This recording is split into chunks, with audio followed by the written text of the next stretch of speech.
Hello guys আজি অন্য এটা ভিডিঅ'লৈ মই আপোনালোকক স্বাগতম জনাইছো আৰু লগতে স্কিপ নকৰাকৈ ভিডিঅ'টো শেষলৈকে আপোনালোকে চাই থাকিব বুলি মই আশা ৰাখিছো।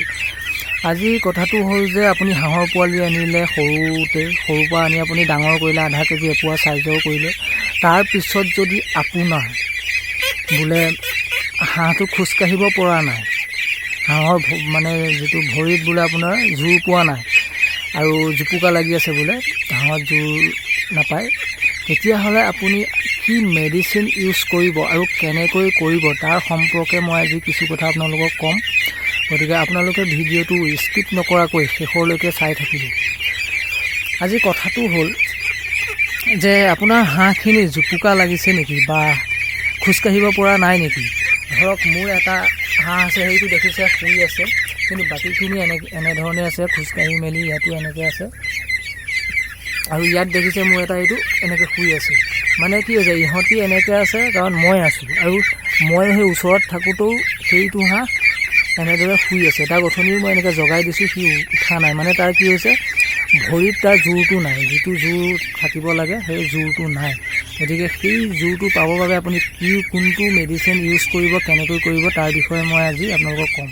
আপোনালোকে হাঁহ পুহিছে যদি বা আপোনালোকৰ তেনেকুৱা ধৰণৰ হাঁহৰ বা মুৰ্গী ফাৰ্ম আছে যদি আপোনালোকে সেই মেডিচিনটো ইউজ কৰিব পাৰে।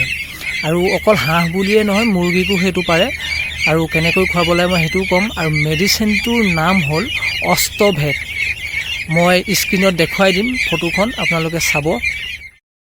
মেডিচিনটো এইটো স্ক্ৰীনত আপোনালোকে দেখিছে, মেডিচিনটো আপোনালোকে দেখিলে অষ্টভেট নামৰ মেডিচিন আপোনালোকে মোবাইলৰ স্ক্ৰীনত দেখিলে। এই মেডিচিনটো আপোনালোকে কেনেকৈ ইউজ কৰিব, আপোনাৰ হাঁহৰ পোৱালি যদি আছে আপোনালোকে নিশ্চয় ভিমাৰেলটো আনিছে, যিটো ভিটামিন হয়, সেই ভিমাৰেলটো আনিছে। আৰু সেই ভিমাৰেলৰ লগত আপুনি কেনেদৰে খুৱাব, তাত অষ্টভেট নামৰ সেই মেডিচিনটোত আপোনাৰ লিখা আছে কেনেধৰণে মিলাব, কেনেধৰণৰ ৰং হ'ব মিলালে, কালাৰটো মানে কেনেধৰণৰ হ'ব ভিমাৰেলৰ লগত মিলাই খোৱালে, সেইটো আপোনালোকৰ ধুনীয়াকৈ অষ্টভেট নামৰ মেডিচিনটোত ধুনীয়াকৈ লিখা আছে নটিফিকেশ্যনখিনি। আৰু আপুনি তাৰপৰা তেনেকৈ কৰি আপুনি খুৱাব পাৰে। আৰু লগতে এটা এণ্টিবায়'টিক লাগিব, সেইটো হ'ল ৰেষ্ট্ৰিক এল। মই আগৰ ভিডিঅ'ত ৰেষ্ট্ৰিক এলৰ গুণাগুণখিনি আপোনালোকক কৈছিলোঁ। সেই ৰেষ্ট্ৰিক এলটো আনিব পাৰে বা আপুনি যদি যিটো আপুনি ভাল পায় বা আপোনালোকে ইউজ কৰিছে সেইটো খুৱাব পাৰে। মই কৈছোঁ যে ৰেষ্ট্ৰিক এলটো খুৱাব, সেইটো ভাল, জুপুকা লগা বেমাৰৰ পৰা ভাল, বিভিন্ন বেমাৰৰ পৰা সেইটো ভাল ৰেষ্ট্ৰিক এল, গতিকে সেইটোও খুৱাব পাৰে। আৰু অষ্টভেটটো আপুনি ভিমাৰেলৰ লগতো খুৱাব পাৰে। আৰু অষ্টভেটৰ ৰেষ্টটো হ'ল আপুনি 1 লিটাৰটো আনিলে 162 টকা ল'ব নেকি, 162 টকা ল'ব নে 160 টকা ল'ব। আৰু আপুনি তেনেকৈ ধৰণে ৰেষ্টটো বাঢ়ি থাকিব। আপুনি 2 লিটাৰ আনিব পাৰে, 5 লিটাৰো আনিব পাৰে। বা আপুনি যদি ভিমাৰেলৰ লগত নোখোৱাই আপুনি দানাটো যিটো দিয়ে সেই দানাৰ লগতো আপুনি খুৱাব পাৰে বা পানীৰ লগতো খুৱাব পাৰে। তাৰপিছত আপুনি হাঁহখিনি একচুৱেলি সবল হৈ উঠিবৰ কাৰণে আপুনি ভাল উন্নত মানৰ আপুনি দানাও খুৱাব লাগে। দানাটোৰ ওপৰতো বহুতখিনি কথা থাকে। আৰু যদি আপুনি চৰাই আছে তেতিয়া আপুনি চৰাই থাকক, তাৰপিছত আপুনি দানাটো ভালকৈ দি থাকক।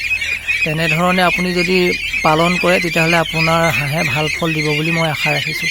গতিকে আজি ভিডিঅ'টো ইমান দীঘলীয়া নকৰোঁ, আপোনালোকক আজি সেই মেডিচিনটোৰ বিষয়ে মই ক'লোঁ। আপোনালোকে ইউজ কৰি চাওক কেনেকুৱা হয়, আপোনালোকে ভাল ফলাফল, ভাল গুণাগুণ পায়নে নাই চাওক ইউজ কৰি। তাৰপিছত সেইখিনি আজিলৈ ভিডিঅ'টো ইমানটোৱে, বেছি দীঘলীয়া নকৰোঁ।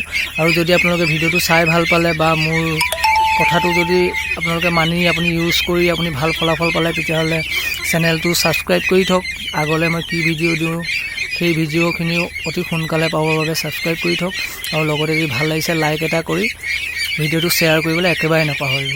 আৰু কমেণ্ট এটা কৰি ক'ব যে কেনেকুৱা ধৰণৰ আগলৈ ভিডিঅ' লাগে। আৰু আজিলৈ ভিডিঅ'টো ইমানখিনিয়ে, ধন্যবাদ।